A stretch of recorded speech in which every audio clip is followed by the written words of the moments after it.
Hello दोस्तों, मैं हूँ गिरीश चौधरी ग्रुप और में आप सबका स्वागत है। पिछले वीडियो में हमने देखा कि माई एसक्यूएल को हम कैसे कॉन्फ़िगर कर सकते हैं और इस वीडियो में हम देखेंगे कि पोस्टग्रे को कैसे कॉन्फ़िगर कर सकते हैं, मतलब पोस्टग्रे में माइग्रेशन कैसे कर सकते हैं। यहाँ पे देखिए ये प्रोजेक्ट भी मैंने नया ही बनाया है। यहाँ पे भी देखिए टेस्ट प्रोजेक्ट करके एक प्रोजेक्ट है और उसे मैं यहाँ पे कॉन्फ़िगर कर रहा हूँ। तो यहाँ पे सब कुछ नया है। सबसे पहले मैं चेक कर लेता हूँ कि प्रॉपर रन होता है कि नहीं, ये सबसे पहले चेक कीजिए।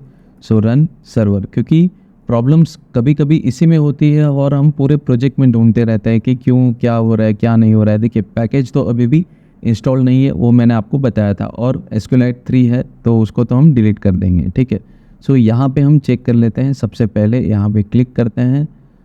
चलिए यहाँ पे देखिए रन हो रहा है तो कोई इश्यू नहीं, रॉकेट आ गया, मतलब चल रहा है। तो सबसे पहले इसको डिस्कनेक्ट करते हैं और सबसे पहले तो एसक्यूएलाइट 3 डेटाबेस को मैं डिलीट कर देता हूँ।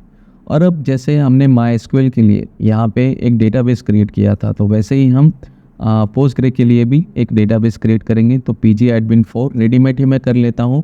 अगर आपको पोस्टग्रे को डिटेल में पढ़ना है तो मेरे उसके भी ट्रेनिंग वीडियोस आ रहे हैं, वो भी काफ़ी डिटेल में मैंने समझाया है, तो काफ़ी बेहतरीन आपको उसमें भी जानने को मिलेगा।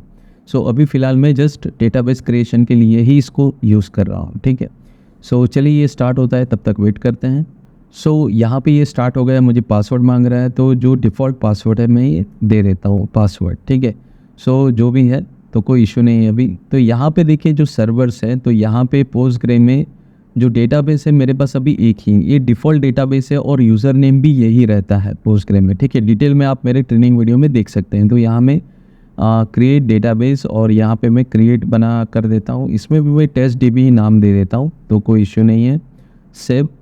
तो और कुछ नया यहाँ पे करना नहीं है हमें, ठीक है। सिर्फ एक डेटाबेस बना रहा हूँ टेस्टिंग के लिए। तो ये देखिए डेटा टेस्ट डीबी बन गए। यहाँ पे स्कीमा में आपके टेबल्स रहेंगे।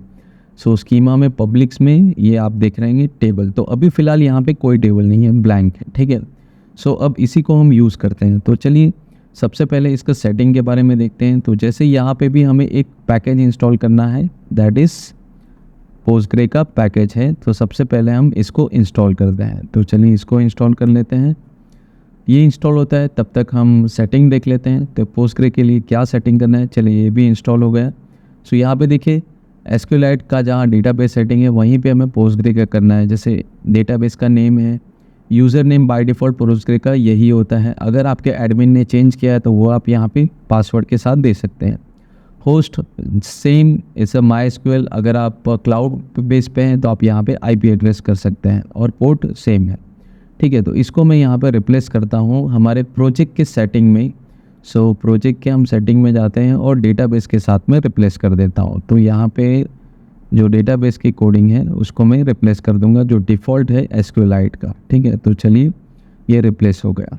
अब यहाँ पे हमें माइग्रेशन करना है, पर माइग्रेशन से पहले एक बार फिर से चेक कर लेते हैं कि रन हो रहा है कि नहीं। ये मेरी आदत है चेक करने की। रन होता है ये कोई इशू नहीं है, बट मेरी आदत है कि मैं चेक करता हूँ, क्योंकि आप 10 स्टेप के बाद चेक करो कि और उसके बाद एरर आए तो आपको 10 के 10 स्टेप आपको चेक करने पड़ेंगे, टेस्ट करने पड़ेंगे कि कहाँ पे एरर है। इससे बेहतर है हर 1-2 स्टेप के बाद आप चेक कर दे रहे हो कि इश्यू कहाँ पे आएगा, तो आपको तुरंत पता चल जाएगा। आपको बहुत लंबा नहीं जाना पड़ेगा टेस्टिंग के लिए, ठीक है।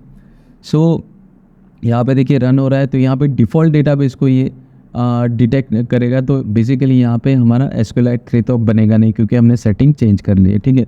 यहाँ पे जस्ट जाके हम रिफ़्रेश करके देख लेते हैं रन हो रहा है कि नहीं। तो हो रहा है। अब सिंपली हम यहाँ पे इसको डिस्कनेक्ट करके माइग्रेट करते हैं, यही हमारा काम है।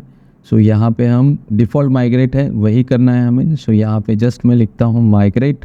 यहाँ पे हमें ऐप का नाम नहीं लिखना है, क्योंकि ये डेटाबेस माइग्रेशन है। तो चलिए ये देखिए यहाँ पे भी ये माइग्रेशन, अगर आपका सब कुछ सही है तो इस तरह से माइग्रेट हो जाएगा। अब पोस्टग्रे में हम देखते हैं कि ये हुआ है कि नहीं। तो टेबल को हम रिफ़्रेश कर देते हैं। यहाँ पे देखिए जो भी टेबल्स हमारे एसक्यूएलाइट 3 में बने या माईएसक्यूएल में बने, वो सारे चीज़ यहाँ पे भी बन गए।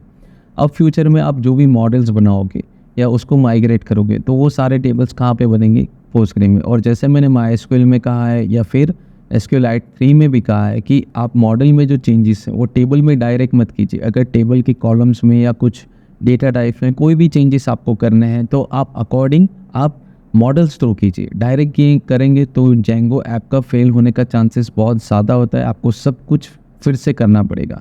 तो ये बहुत बड़ी प्रॉब्लम्स होती है, ठीक है।